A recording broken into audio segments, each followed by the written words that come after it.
여러분 안녕하십니까? 9월 3일 JCN 모닝뉴스입니다.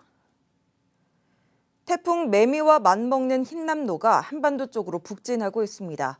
이른바 역대급의 초강력 태풍인데다 울산 쪽으로 지나갈 가능성이 높아 큰 피해가 발생하지 않을까 우려되고 있습니다. 김나래 기자입니다.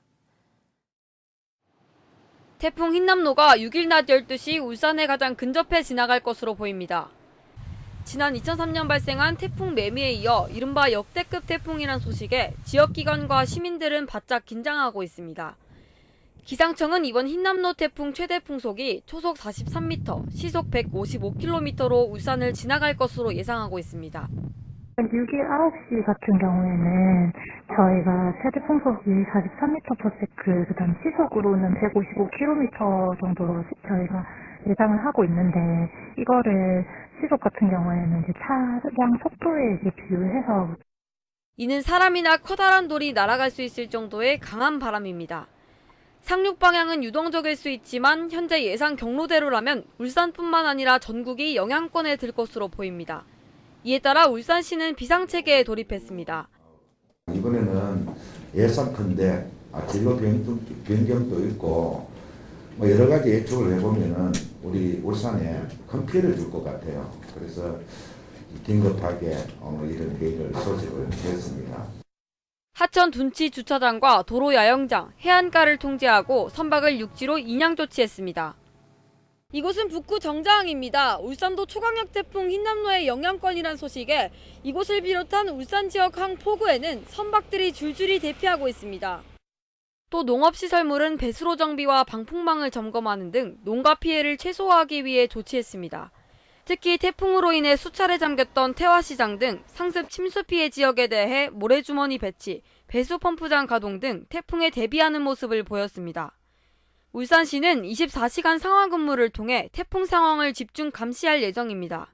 JCN 뉴스 김나래입니다. 초강력 태풍 흰남노의 북상이 예상됨에 따라 울산시가 농가 피해를 최소화할 수 있도록 철저하게 대비해 줄 것을 당부했습니다. 울산시는 수확을 앞둔 농작물에 큰 피해가 예상되는 만큼 벼 농가의 경우 논두렁과 제방이 무너지지 않도록 점검하고 시설 하우스는 골재 보호를 위해 단단히 고정해야 한다고 조언했습니다. 또 과수농가는 태풍 전에 수확해 낙과 피해를 예방하고 축산농가는 사료가 물에 잠기지 않도록 높은 곳으로 이동시키는 한편 분뇨 저장 시설에 빗물이 들어가거나 오폐수가 유출되지 않도록 철저히 관리해 줄 것을 당부했습니다. 울산시의회는 어제 233회 임시회 2차 본회의를 열고 울산시와 시교육청의 추경 예산안을 확정했습니다. 시의회는 울산시의 추경 예산 편성액인 3,679억 원 가운데 59억 6천만 원이 삭감된 3,619억 4천만 원을 의결했고 교육청의 편성액인 3,890억 원 가운데 367억 7천만 원이 삭감된 3,522억 3천만 원을 의결했습니다. 이와 함께 균형발전 지표 개발 활용 조례안과 시민신문고 위원회 구성과 운영에 관한 조례 전부 개정 조례안 등 5개 안건이 처리됐습니다. 울산시민연대가 울산시의회 추경예산 심의 결과에 대해 정략적 예산 심의라고 지적했습니다. 시민연대는 예결특위가 상임위에서 삭감된 김두겸 시장의 공약 예산은 전액 부활시킨 반면에 교육청의 예산은 367억 원을 삭감했다며 절대 다수 의석을 차지한 국민의힘에 정략 예산 심의로 볼 수밖에 없다고 비난했습니다. 시민연대는 이번 예산 심의로 피해를 보는 것은 시민과 아이들이라며 시의회 사과를 촉구했습니다. 울주군의회가 215회 임시회 일정을 마무리했습니다. 군의회는 어제 열린 2차 본회의에서 1조 2,906억 원 규모의 제2회 추가 경정 예산안과 함께 행정사무감사와 조사에 관한 조례 일부 개정 조례안 등 모두 12개의 안건을 처리했습니다. 조례안 개정에 따라 내년부터 군의회 행정사무감사는 기존 11월에서 6월로 변경되고 지역 전통시장 공영주차장에 무료 주차 시간도 60분에서 120분으로 늘어나게 됩니다. 울산시가 추석 연휴 특별 교통대책을 추진합니다. 울산시는 연휴 기간 교통 수요 증가에 대비해 시외버스 터미널과 태화강역을 연계하는 5개 노선의 마지막 배차 시간을 연장 운행하기로 했습니다. 추석 당일에는 KTX 울산역 리무진 버스 5개 노선이 심야까지 연장 운행합니다. 전통시장 8곳 주변은 오는 3일부터 12일까지 2시간, 주정차가 한시적으로 허용됩니다. 지난달 울산시 소비자 물가 상승률이 1년 전보다 5.5% 올랐습니다. 지난달 6.1% 상승했던 것보다는 상승률이 낮았지만 4개월 연속 5, 6%대 고물가 행진을 이어갔습니다. 울산은 석유류가 1년 전보다 17.4% 올랐으며 전기, 가스, 수도 요금이 15.9%, 배추와 호박 등 신선식품 지수도 11.7% 각각 상승했습니다. 특히 외식 물가도 많이 올라 돼지갈비가 16%, 생선회가 12.8% 올랐습니다. 코로나19 이후 울산의 기업 대출이 급증한 가운데 비은행 기업 대출이 크게 늘면서 기업 대출 부실 경보음이 커지고 있습니다. BNK 경제연구원에 따르면 6월 현재 울산의 기업 대출은 26조 원으로 지난 2019년 12월 이후 2년 6개월 만에 35.8%나 급증했습니다. 이는 동남권 중에 가장 높은 증가율로 특히 비은행 기업 대출이 전체의 70% 이상을 차지해 대출 부실 위험 우려가 나오고 있습니다. 8대 울산시의회 인사청문 특위가 구성됐습니다. 특위는 홍성우 의원이 위원장, 김동칠 의원이 부위원장에 선임됐고 이장걸, 이영혜, 백현조 의원 등 모두 5명으로 구성됐습니다. 인사청문 특위는 오는 16일 울산연구원장 임용 후보자인 편상훈 전 울산대 교수에 대한 인사청문회를 진행할 계획입니다. 시의회 인사청문 특위는 임용 후보자의 능력과 정책, 전문성 등에 대해 철저한 검증을 진행하겠다는 입장입니다. 지난달 31일 SK 지오센트릭 공장에서 발생한 폭발 사고로 7명이 중화상을 입었는데요. 사고가 잇따라 발생하자 나경수 SK 지오센트릭 대표이사 사장과 경영진들이 기자회견을 열고 공식 사과하는 등의 수습에 나섰습니다. 보도에 심은홍 기자입니다. 지난달 31일 오후 3시 40분쯤 SK 지오센트릭 폴리머 공장에서 폭발 사고가 발생했습니다. 이 사고로 모두 7명이 전신 화상을 입었고 현장에서 바로 병원으로 이송됐습니다. SK 지오센트릭은 지난 4월에도 같은 공장에서 화재 사고가 있었고 폭발 사고가 연이어 발생한 겁니다. 이에 SK 지오센트릭 나경수 대표이사 사장을 포함한 경영진들이 사고 발생 이틀 뒤 기자회견을 열고 공식 사과에 나섰습니다. 피해자분들을 비롯해 당사를 믿고 지켜봐 주신 지역사회와 관계 당국에 걱정과 심려를 끼쳐드려 거듭 죄송한 마음입니다. 기자회견에서 폭발 사고 원인에 대해서는 조사가 진행 중이라는 이유로 명확한 대답은 내놓지 않았습니다. 관계기관의 조사가 진행되고 있기 때문에 지금 저희가 말씀드릴 수 있는 사항은 질문은 없습니다.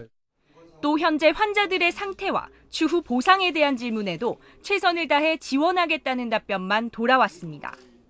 이번 폭발 사고는 SK 지오센트릭 폴리머 공장 내 가동 중이던 LLDPE 공정에서 인화성 물질인 사이클로헥산이 누출되면서 발생한 것으로 알려졌습니다. 밸브가 잠긴 상태에서 누출이 발생하면서 긴급 보수를 위해 SK 지오센트릭 직원 4명과 협력업체 직원 3명이 투입됐는데 밸브의 정상 작동 여부를 점검하던 중 폭발이 일어난 겁니다. 이정식 고용노동부 장관은 폭발 사고가 발생한 SK 지오센트릭에 대해 중대재해법 적용을 검토하라고 지시했습니다.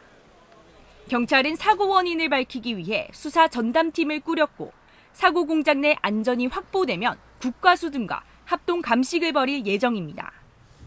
SK 지오센트릭 임원들이 고개 숙여 공식적인 사과는 했으나 연이어 발생한 중대재해 사고에 대한 원인과 대책은 내놓지 않아 진정성이 부족했다는 지적을 받았습니다. JCN 뉴스 심은홍입니다. 울산시 교육청이 신산업 분야 미래형 기술인재 양성을 위해 가칭 직업교육 복합센터 설립을 추진합니다. 교육청은 특별교부금 100억 원을 활용해 울산공업고등학교 내 부지에 4층 규모로 직업교육 복합센터를 설립할 계획이라고 밝혔습니다. 복합센터는 친환경 자동차와 에너지, 인공지능, 반도체 관련 실습실이 구축되며 직업교육 홍보관과 취업 지원 시설도 들어설 예정입니다. 울산시 교육청은 2024년 상반기 준공을 목표로 올해 설계 용역에 들어갈 방침입니다.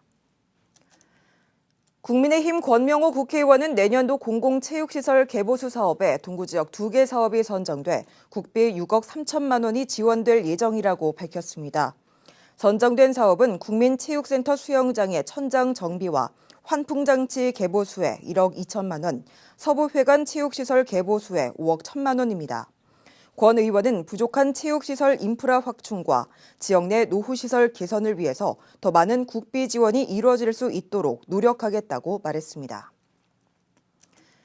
기계 밀봉 부품을 생산하는 코리아 실라인이 울산에 금속 주름관 기계 밀봉 장치 생산 공장을 신설합니다.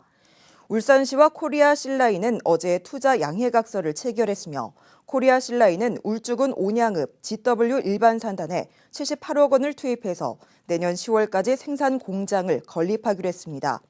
코리아 실라인 측은 신설 공장에 울산 시민을 우선 채용하기로 했고 울산시는 공장 신설을 위해 행정적, 재정적 지원을 하기로 했습니다.